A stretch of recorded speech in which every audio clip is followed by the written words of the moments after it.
Les Français et les francophones en général, nous avons cette sale habitude, cette mauvaise habitude de couper les mots.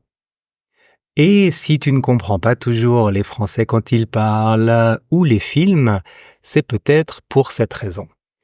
Alors, ce n'est pas une exclusivité française, d'autres langues coupent aussi des mots.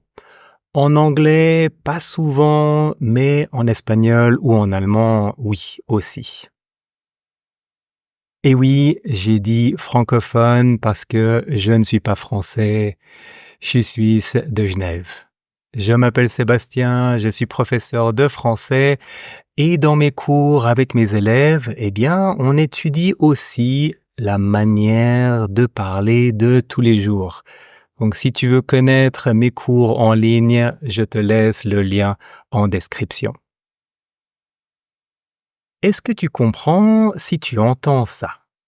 Aujourd'hui, je me suis levé à 7h du mat, petit déj rapide, je file à l'uni, tout va bien, bonne météo, et là, le blême.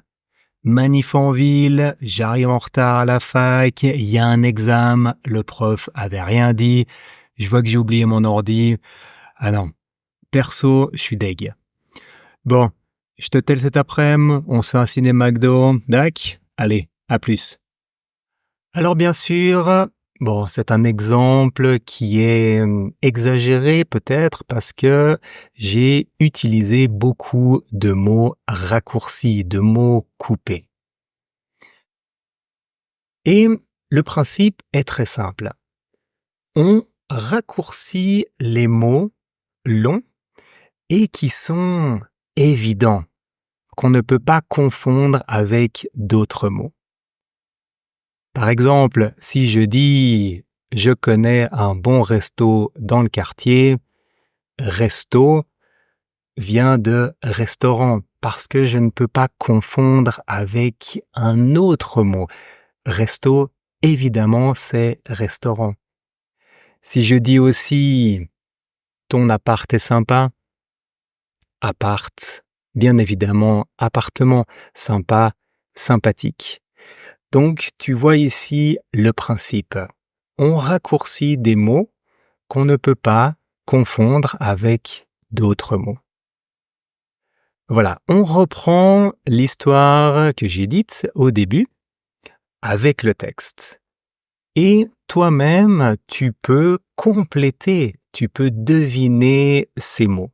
C'est assez clair. Aujourd'hui, je me suis levé à 7h du matin. Petit déjeuner rapide. Je file à l'université. Tout va bien. Bonne météo. Ok, météo comme météorologique. Et là, le problème.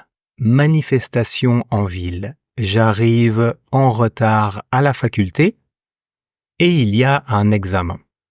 Le professeur n'avait rien dit. Je vois que j'ai oublié mon ordinateur. Personnellement, je suis dégoûté. Bon, je te téléphone cet après-midi. On se fait un cinéma, un McDonald's. D'accord? Allez, à plus tard.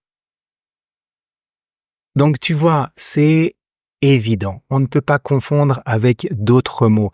Mais de cette manière, eh bien, on parle beaucoup plus rapidement et bien sûr, ça peut être plus difficile à comprendre l'histoire. Alors, il y a quand même 2 exceptions. Tu vois qu'en général, on raccourcit le mot, on retire la fin du mot, mais il y a une exception avec le mot problème. Je ne peux pas raccourcir seulement avec pro.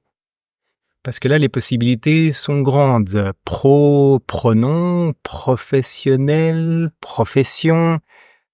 Donc voilà, je peux confondre. Donc là, je vais plutôt retirer la première syllabe.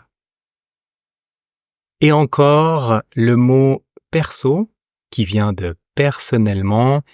Donc là, on l'utilise comme une emphasis de moi. Ou alors, à mon avis, pour moi.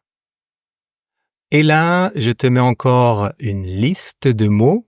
Donc, tu peux faire pause sur la vidéo pour avoir le temps de la lire. Et est-ce que tu sais que, en plus de raccourcir des mots, eh bien, on élimine aussi des mots quand on parle. Donc, je te laisse cette vidéo pour comprendre aussi comment les Français parlent. J'espère que cette vidéo t'est utile. À bientôt pour une prochaine vidéo.